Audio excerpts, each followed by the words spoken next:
Hello viewers, welcome to our new video. আজকে আপনাদের সাথে এই সুন্দর শাড়িটির টিউটোরিয়াল শেয়ার করব। তো চলুন শুরু করা যাক। তো প্রথমে আমি এখানে চেরি ফুলগুলোতে দুইটা রং ইউজ করব। এইটা হচ্ছে একদম টুকটুকে একটা লাল, আর এটা দিয়ে প্রথমে আমি 2-3টা করে পাপড়ি দিয়ে নিব, ফুলের পাপড়িগুলো। তারপরে হচ্ছে আমি আরেকটা যে কালার আছে সেটা ইউজ করব। তো দেখতে থাকুন, আমি এই লাল রংটা দিয়ে একদম সিঁদুর লাল, এই রংটা দিয়ে পুরো কাজটা করে নিব। যতটুকু আমি রং রাখবো শুধু সেই রঙের কাজটাই করব প্রথমে। তো দেখতে থাকুন, আশা করে দেখলেই বুঝতে পারবেন। ভিডিওটি ভালো লাগলে অবশ্যই লাইক, কমেন্ট, শেয়ার করতে ভুলবেন না।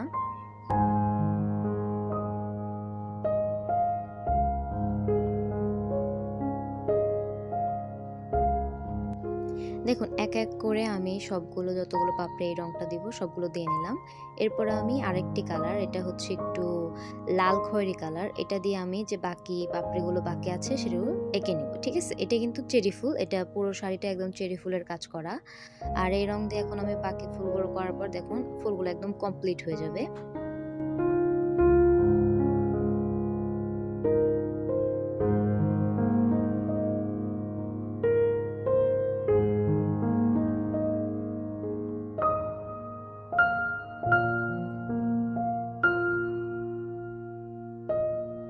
তো ফুলগুলো কমপ্লিট হওয়ার পর এবার রেনুর পালা। তো আমি প্রথমেই কিছু রেনু অফ ক্যামেরায় দিয়ে নিয়েছি, আর এর তো বাকিগুলো আপনাদের সামনেই দিচ্ছি। এখানে আমি দুইটা রং মিক্স করে দিব। প্রথমে আমি যেহেতু লাল খয়েরি দিয়ে কাজ করছিলাম, তো ওই লাল খয়েরি দিয়ে প্রথমে কিছু কলি দিয়ে নিচ্ছি। আর এরপরে আমি ইউজ করব হচ্ছে সিঁদুর লাল রংটি, ওইটা দিয়েও আমি কিছু কিছু জায়গায় ফাঁকা রেখেছি ফুলগুলো বা কলিগুলো দেওয়ার জন্য। তো সেইখানে আমি আর কি এখন লাল যে সিঁদুর রংটা আছে সেটা দিয়ে আর কি এখন বাকি কলিগুলো দেবো। এই তো এটা হচ্ছে একদম সিঁদুর লাল, বাকি যেখানে যেখানে কলি দেওয়া বাকি ছিল সেখানে আমি দিয়ে দিচ্ছি।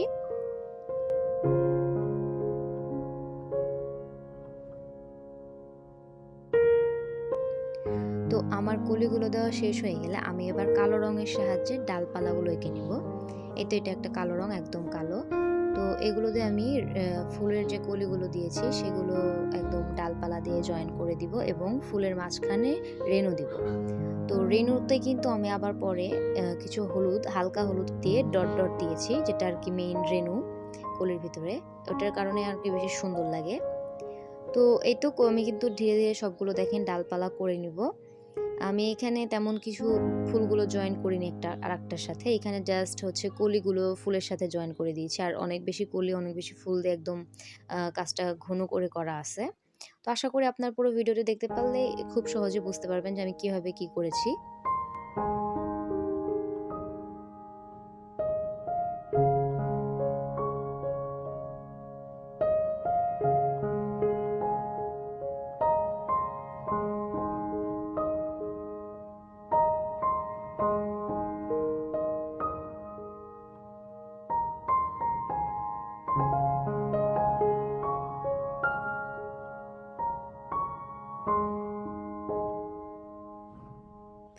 তো আমার ডালপালা দেওয়া শেষ। তো আমি এখন এখানে ফুলের ভিতরে রেনুগুলো দিয়ে নিব।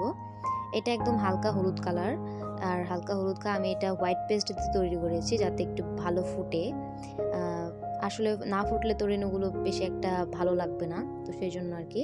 তো আমি হচ্ছে জাস্ট ফুলের ভিতরে দিচ্ছি, কলিতে কোনো রেনু দিব না।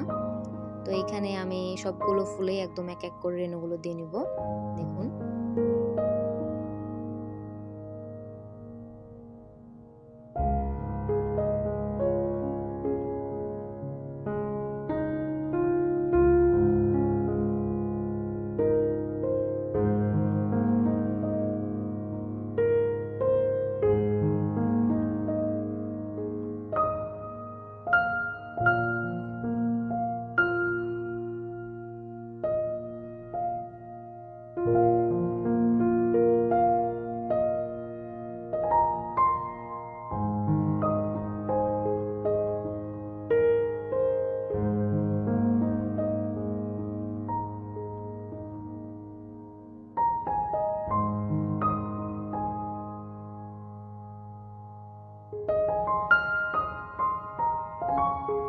তো আমার মোটামুটি সবগুলো ফুলের রেনু দেওয়া শেষ, কমপ্লিট। তো দেখুন একদম এখন কাজটা শেষ, কেমন লাগছে। এই পুরো শাড়িতে শুধুমাত্র মেইন 3টা কালার ইউজ করা হয়েছে, একটা হচ্ছে সিঁদুর লাল, আর একটা লাল খয়েরি আর কালো, আর রেনু হিসেবে জাস্ট হালকা হলুদ কালারটা ইউজ করা হয়েছে। তাছাড়া এর বাইরে কোনো রং ইউজ করা হয়নি। আর এটি একটি লাল পাড় সাদা জমিনের নকশি পাড় শাড়ি। দেখতে পাচ্ছেন নিচে একটা লাল পাড় রয়েছে, এটা একদম শাড়ির সাথে অ্যাটাচ একদম আগে থেকে ছিল। আমি এটা হাতে আঁকাইনি বা কিছু করিনি, আমি জাস্ট ফুলগুলো হাতে এঁকেছি হ্যান্ড পেইন্ট আর কি। তো এইটাতে তেমন কোনো কাজ নাই, এই পাড়ের দিকটা এটা একদম পুরো পাড়ের কাজ, আর আঁচলটা আমি আগে করে নিয়েছি।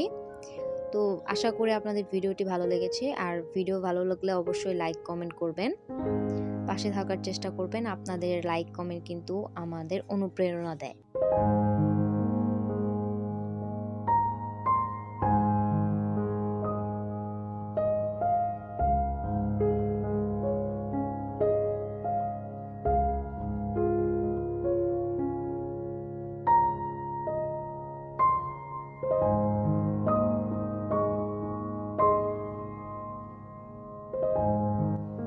তো এই দেখুন পুরো পাড়টা, এটা কিন্তু একদম কুচিতে পড়বে, একদম ঘন কাজ। আমি আসলে কাজগুলো ঘন করার চেষ্টা করি যাতে কোনোখানে কোনো কাজ বাকি না হয়। তো দেখুন ফাইনাল লুক, একদম শাড়ি রোদে বসে ফটোশ্যুট করার পর এরকম ফাইনাল লুক, লাল পাড় সাদা জমিন শাড়ি। আজকে এই পর্যন্ত, দেখা হবে আবার একটি নতুন ভিডিওতে।